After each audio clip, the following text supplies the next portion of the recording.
दिन है। Junior doctors ने सीएम शिवराज सिंह चौहान से मिलने की अपील की है। साथ ही चिकित्सा शिक्षा मंत्री विश्वास सारंग से भी जूनियर डॉक्टर्स ने मिलने की अपील की है। तो जूनियर डॉक्टर्स ने सरकार से मिलकर हड़ताल खत्म करवाने का अनुरोध किया है। आपको बता दें, जूडा एसोसिएशन के प्रदेश अध्यक्ष अरविंद मीना का बयान सामने आया, जिसमें उन्होंने कहा कि जूनियर डॉक्टर्स मरीजों को लेकर चिंतित हैं और हड़ताल खत्म करने का अनुरोध कर रहे हैं। तो जूनियर डॉक्टर्स की हड़ताल का आज 7वां दिन है। बता दें, जूनियर डॉक्टर्स ने सीएम शिवराज सिंह चौहान से मिलने की अपील की है। साथ ही चिकित्सा शिक्षा मंत्री से भी जूनियर डॉक्टर्स मिलना चाह रहे हैं। ये बंधुओं, जैसा कि आपको ज्ञात होगा कि पिछले 6 दिनों से मध्य प्रदेश में एक जूडा का आंदोलन चल रहा है, जिसमें उसकी एक ही रिक्वेस्ट है कि माननीय मंत्री जी ने जो वादे किए हैं वो पूरे हों। लेकिन अभी तक जूडा मध्य प्रदेश का पूरा भोपाल में उपस्थित है उनसे मिलके इसका सॉल्यूशन निकालने के लिए, लेकिन अभी तक हमें कहीं से कोई ऑफिशियली बुलावा नहीं आया है। तो हमारा माननीय मुख्यमंत्री जी से निवेदन है, माननीय मंत्री जी से निवेदन है कि हमसे मिले और जल्द से जल्द इस जो गतिरोध बना है उसको ख़त्म करें, ताकि जितना भी जो जूडा जितना परेशान है उतना ही मरीजों के लिए चिंतित भी है, और मरीजों के हितों में इस आंदोलन को ख़त्म करें ताकि जूडा काम पर लौट पाए। तो इस खबर पर हमारे साथ भोपाल से हमारे संवाददाता आकर्ष लाइव जुड़ गए हैं। वहीं इंदौर से अखिलेश और ग्वालियर से प्रहलाद हमारे साथ लाइव बने हुए हैं। आकर्ष, सबसे पहले आपसे जानना चाहेंगे, कल भी जूनियर डॉक्टर्स ने अनुरोध किया था कि वो सीएम से मिलना चाहते हैं। आज भी उस बात पे वो कायम है कि वो सीएम शिवराज सिंह चौहान से मुलाकात कर जल्द से जल्द हड़ताल खत्म करना चाहते हैं। क्या जानकारी? शुभांगी, जिस तरीके से हमने देखा हाईकोर्ट के निर्देश आए थे उसके बाद से ही सरकार सख्त हो गई थी, और अब जिस तरीके से जूनियर डॉक्टर लगातार हड़ताल पर अड़े हुए हैं और जैसे ही प्रदेश भर में कार्रवाई की जा रही है। यदि मैं राजधानी की हमीदी अस्पताल की बात करूं तो 28 जो जूनियर डॉक्टर हैं उनके इस्तीफे मंजूर कर लिए गए हैं, उन्हें नोटिस दे दिया गया हॉस्टल खाली करने का, कॉलेज खाली करने का। तो कहीं ना कहीं अब इसी का असर है कि सरकार लगातार जिस तरीके से सख्ती बरत रही है, ऐसे में अब जूनियर डॉक्टर जो है जूडा जो है वो थोड़ा नरम रुख अपनाते हुए दिख रहा है, यानी सरकार के सामने झुकते नजर हुए थोड़ा बहुत दिखाई दे रहा है। जूनियर डॉक्टर पहले अड़ग थे कि उनकी जो छह सूत्री मांग है वो तुरंत तत्काल पूरी की जाए, लेकिन अब हम देख रहे हैं जूनियर डॉक्टरों की तरफ से बयान आ रहे हैं कि लिखित उनको दिया जाए कि उनकी मांगें कब तक पूरी की जाएंगी। मतलब ये समय मांग रहे हैं कि आपको 1 महीने, 3 महीने या 6 महीने का समय लगेगा, लेकिन आप लिखित दीजिए। उसके बाद जूनियर डॉक्टरों ने ये भी आज देखा है, हमने प्रदेश अध्यक्ष का बयान आया है कि वो सीएम से मुलाकात करना चाहते हैं। सीएम आश्वासन दे सकते हैं, सीएम से मुलाकात के बाद यदि कोई निष्कर्ष निकल सकता है बातचीत से तो वो अपनी हड़ताल खत्म कर सकते हैं। तो हम मान सकते हैं कि जिस तरीके से हाईकोर्ट ने निर्देश दिया था, उसके बाद जब हाईकोर्ट में एक और याचिका लगाई गई कोर्ट की अवहेलना करने की, और उसके बाद सरकार जिस तरीके से सख्ती बरत रही है, उसके बाद हम कह सकते हैं कि जूडा डॉक्टर थोड़ा जो अड़िग थे अपनी मांगों को लेकर, वो नरम रुख अपना रहे हैं और सरकार से बातचीत करना चाहते हैं, सीएम से बातचीत करना चाहते हैं। और हम मान सकते हैं कि जल्द यदि सीएम से बातचीत होती है या सरकार के जितने भी नुमाइंदे हैं, चाहे मंत्री हैं, उनसे बात होती है, तो शायद जूडा जल्द हड़ताल जो है अपनी अब खत्म कर दे।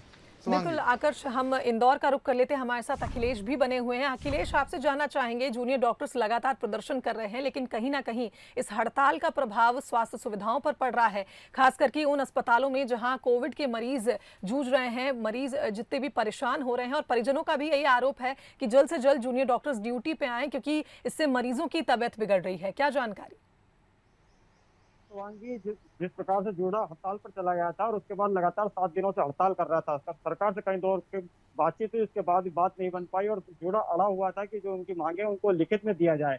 उसके बावजूद जो इंदौर की स्थिति की अगर बात की जाए तो इंदौर एक कोरोना हॉटस्पॉट बना हुआ था, और उसके साथ ब्लैक फंगस के भी मरीज यहाँ पर लगातार निकलकर सामने आ रहे हैं, जो कि अति गंभीर मरीज इंदौर में देखने को मिल रहे हैं। और उससे बड़ी बात यह है शिवांगी की जो इंदौर एक ऐसा एम्बा अस्पताल है जो मालवा अंचल का सबसे बड़ा अस्पताल है, और उसके साथ ही 3 संभाग के मरीज यहाँ इंदौर के एम्बा अस्पताल में एडमिट है। ऐसे में अगर जूडा हड़ताल पर जाता है तो कहीं ना कहीं पर इसका सीधा असर जो मरीज है उन पर पड़ता हुआ यहाँ पर दिखाई दे रहा है। कई तरह के जो गतिरोध सामने आए थे, और उसके बाद जो मरीज के परिजनों से बात की गई तो उनमें साफ तौर पर कहना है कि वो पिछले 1 महीने से यहाँ पर एम्बा अस्पताल परिसर में मौजूद है, लेकिन जो उनके मरीज है, जो उनके घर वाले लोग हैं, उनका इलाज नहीं हो पा रहा है और उनकी सर्जरियां नहीं हो पा रही है। पिछले 1 महीने से जो लोग है वो एम्बा अस्पताल के बाहरी प्रांगण में बैठे हुए हैं, और उनके मरीज है जो वो अंदर ओपीडी में एडमिट है। लेकिन जिस प्रकार से जूड़ा हड़ताल पर गया था, तो जूड़ा हड़ताल पर जाने के बाद उनकी सर्जरी नहीं हो पाई, उनका इलाज नहीं हो पा रहा था, और यही कारण है कि जो मरीज है वो कहीं ना कहीं पर परेशान होते हुए दिखाई दे रहे हैं।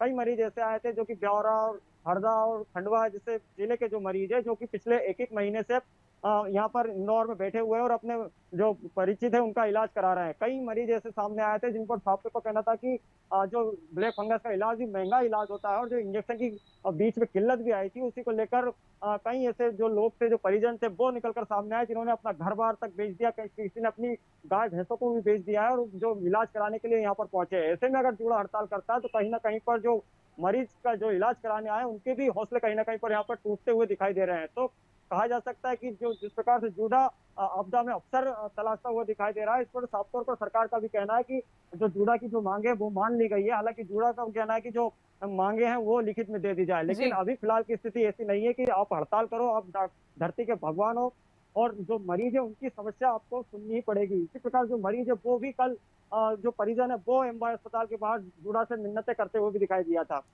जी अखिलेश, एक तरह से कहा जाए मरीज परेशान हो रहे हैं, परिजन भी परेशान हो रहे हैं, और कहीं ना कहीं जो जांच केंद्र है वहां पर भी ताला देखने को मिल रहा है। ग्वालियर का रुख कर लेते हैं। प्रहलाद, आपसे जानना चाहेंगे, ग्वालियर की अगर बात की जाए तो वहां भी लगातार प्रदर्शन जारी है। ऐसे में कहा जा रहा है कि जो वरिष्ठ डॉक्टर हैं वो भी ड्यूटी से नदारद हैं। ओपीडी में हो चाहे जांच केंद्रों में हो, वहां ताले लगे हुए हैं। क्या जानकारी हड़ताल को लेकर ग्वालियर से? देखिए शुभांगी, अब तक की सबसे बड़ी हड़ताल इसे कहा जा रहा है, क्योंकि 7 दिन होने को हैं और हड़ताल खत्म नहीं हुई है, जबकि हाईकोर्ट ने फटकार लगाई थी और इस हड़ताल को असंवैधानिक बताया था। इस मामले में जो जीआरएमसी मेडिकल प्रबंधन है वो भी यही कह रहा है कि हड़ताल पूरी तरीके से गलत है और तमाम सख्ती बरती गई हैं। सीनियर रेजिडेंट जो थे 46 ऐसे 46 लोगों को बर्खास्त किया गया है, उनसे हॉस्टल खाली कराने के निर्देश दिए गए हैं। तो साफ तौर पर आप देख सकती हैं कि किस तरीके से सख्ती अपनाई जा रही है, लेकिन बावजूद इसके जूड़ा अपनी मांगों को लेकर अड़े गए। और कल भी यहाँ पर प्रदर्शन किया गया था और आज भी हड़ताल लगातार जारी है। तो इससे स्पष्ट है कि जूनियर डॉक्टर अपनी मांगों को लेकर आर पार की लड़ाई के मूड में हैं। वे किसी भी हद तक जाने को तैयार हैं, लेकिन वैकल्पिक व्यवस्थाओं को भी जुटाने के लिए जीआरएमसी प्रबंधन लगा हुआ है। बाहरी डॉक्टरों का सहयोग लिया जा रहा है ताकि मेडिकल सेवाएं सुचारू रूप से चलती रहें, क्योंकि जीआरएमसी मेडिकल कॉलेज का जो जयरोग अस्पताल है वो ग्वालियर चंबल अंचल के लिए नहीं बल्कि राजस्थान और उत्तर प्रदेश के मरीजों के लिए भी बहुत फायदेमंद साबित होता है। यहाँ पर दूर दराज से मरीज आते हैं इलाज के लिए, अगर उन्हें इलाज नहीं मिलता है तो वाकई ये बड़ी चूक है। और इसे ये कहा जाए कि जूनियर डॉक्टरों को ये एहसास होना चाहिए कि आपदा का समय है, लोग उनकी तरफ उम्मीद से देखते हैं, आस से देखते हैं। वो अगर अपने इस तरीके से हड़ताल करेंगे तो उन लोगों के लिए परेशानी हो सकती है। लेकिन कोशिश यही है कि जूनियर डॉक्टरों की हड़ताल खत्म कराई जाए। लेकिन फिलहाल जिस तरीके का रुख जूनियर डॉक्टरों का है उससे स्पष्ट है कि अभी फिलहाल ये रुकने वाला नहीं है।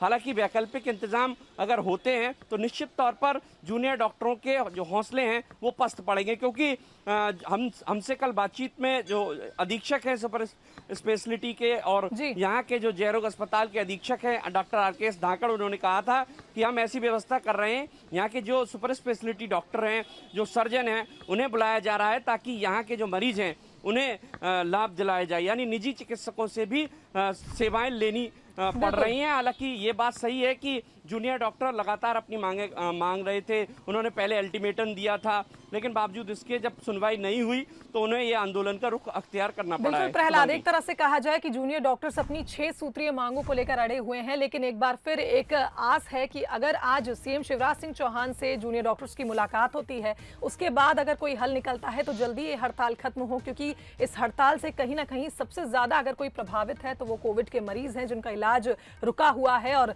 जूनियर डॉक्टर्स की हड़ताल से कहीं ना कहीं स्वास्थ्य सुविधाएं भी चरमरा